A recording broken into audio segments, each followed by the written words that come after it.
สวัสดีมื้อนี้จะมาเสนอเรื่องการลงใบบินไว้ก่อนเนาะเพราะว่าคนเราส่วนหลายจะได้ใบบินมาแล้วก็อ่าถ้าบ่ลงเนาะเหลือส่วนเราเก็บไว้นะถ้าเก็บไว้หมายความว่าบางเทื่อเราจะลงลืมเลยเฮ็ดให้ใบบินนั้นเสียเนาะแล้วก็ถือว่ามันอาจจะมีปัญหาเรื่องการลงบัญชีข้อมูลขาดไปเนาะฉะนั้นเราได้ใบบินมาเราจะลงไว้เลยเนาะลงมันเลยก็คือการลง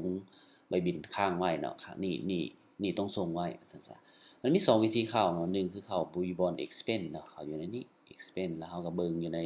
ผู้สนองเนาะผู้สนองว่าเขาเลือกผู้สนองนี้ได้เลยแล้วเขาสามารถสร้างใบบินอยู่ในนี้เลยเนาะว่ามันเป็นค่าใช้จ่ายหยังสำหรับหยังเนาะอยู่ในนี้เนาะอันนี้เป็นวิธีหนึ่งเนาะวิธีที่สองวิธีที่หนึ่งเราสามารถคลิกอยู่ในนี้สร้างใบบินเนาะแล้วก็เลือกได้เลยเลือกผู้สนองได้เลยเนาะวิธีที่สองมันเข้าอยู่ในนี้เนาะ บินเนาะ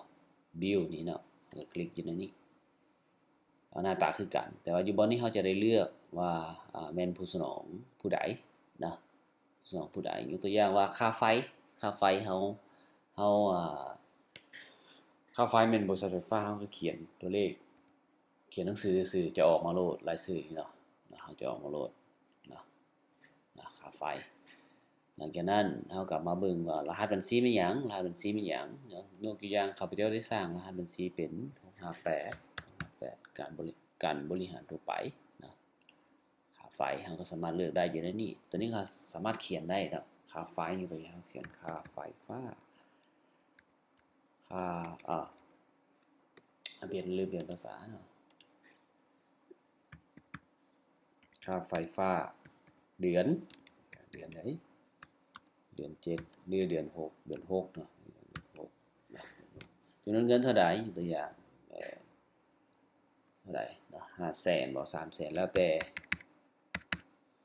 300,000เนาะ300,000เดี๋ยวนี้มีแท็กมีแวตมีแท็กบ่แต่ว่าเขาก็เก็บหยังบ่ได้ตัวนี้เอาออฟสโคปเนาะไอ้บินเป็นลูกค้าเป็นโปรเจกต์ใดตัวอย่างหรือว่าเป็นบริหารบ่ส่วนหลายจะเป็นเงินบริหารเนาะเป็นธุรกิจใดเขาก็สามารถใส่อยู่ในธุรกิจนั้นเนาะอันนี้นะ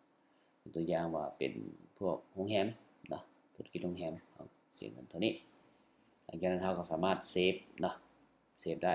มีวิธีหนึ่งเขาสามารถเฮ็ดmake recurrent หมายความว่าเขาจะเฮ็ดตั้งไว้ซื่อๆก็ได้เนาะอันนี้อาจจะมี